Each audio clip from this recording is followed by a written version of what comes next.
Howdy everybody, and welcome back to our GameMaker Studio 2 Fundamentals lecture course. And today we are going to be talking about sounds. Sounds, I believe, are the last of our major workflow objects that we'll be using a lot.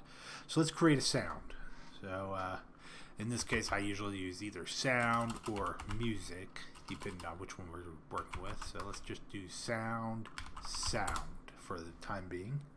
Sounds have a lot of different options available, but for the most part, you're never going to really need them. So let's choose a sound file real quick. Let's see, what do I got over here? My sound effects file. QRS. There we go, sound effects.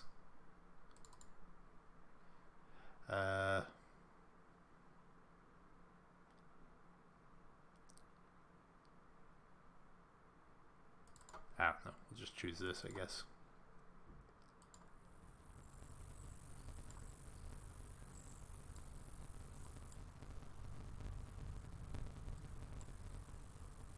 And it doesn't really sound like very much, does it? Alright, so we'll ignore that for the most part, I guess. So we could choose our volume again here. We could play, loop, or rewind back to the start. Mixer options are around over there as well. More importantly, we have over here, come to our tools, audio groups. We can create audio groups, which will be very useful later on. So we can add a new audio group, give it a name. I usually go effects. That would be useful. And this allows us to add our sound to an audio group. And we can actually use audio groups to, say, set our sound effects to have 50% volume while our music has 100% volume, or the other way around. And allows us to control the effects more fully, what they would do. Then we have over here our attribute options. So we have uncompressed not streamed, compressed not streamed, uncompressed on load not streamed, and compressed streamed. So if we have so most of the time when we're working with sound effects, we will be working with a .wave file, and .waves are uncompressed, and we probably don't want to stream them because, well, we want them to be as fast as possible, because generally sound effects are like less than a second long, and we want them to play very fast because there's a lot of them playing at the same time.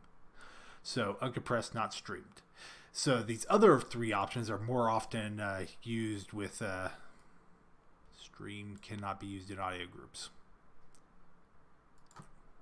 So yeah, we won't be doing that.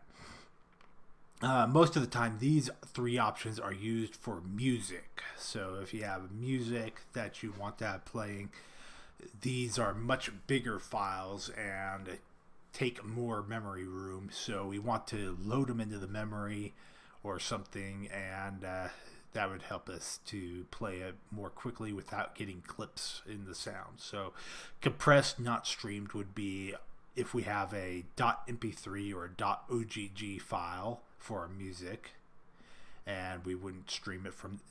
Streaming is pulling from the hard drive directly, so that means it's in the memory. And then uncompress on load, so once we load the music, then it uncompresses the music file, and that takes a lot of memory, but should help it play even faster. And then compressed streamed is our slowest option, so it actually just, if you have a really, really big song file and you don't want to load it in the memory, you can use compressed streamed to load it directly from the hard drive as you go. This would be something that would happen while you're on a loading screen, because you don't want to be trying to load up the sound file when the player is walking around in the world, or else they'll be walking around in complete silence for who knows how long, and then all of a sudden the music pops in and they'll get really annoyed by that. And see, we have our target options over here. Again, we could generally ignore these things unless you are doing 3D audio effects, so like having positional audio. Sample rate, again, should always just be that, pretty much. Same with this. Unless you have specific rates for your music files and whatnot, then you would probably want to set these things up to match your music files. So anyways, that should be everything you need to know about music files for the time being. Thank you, everybody, for watching, and good luck with your programming.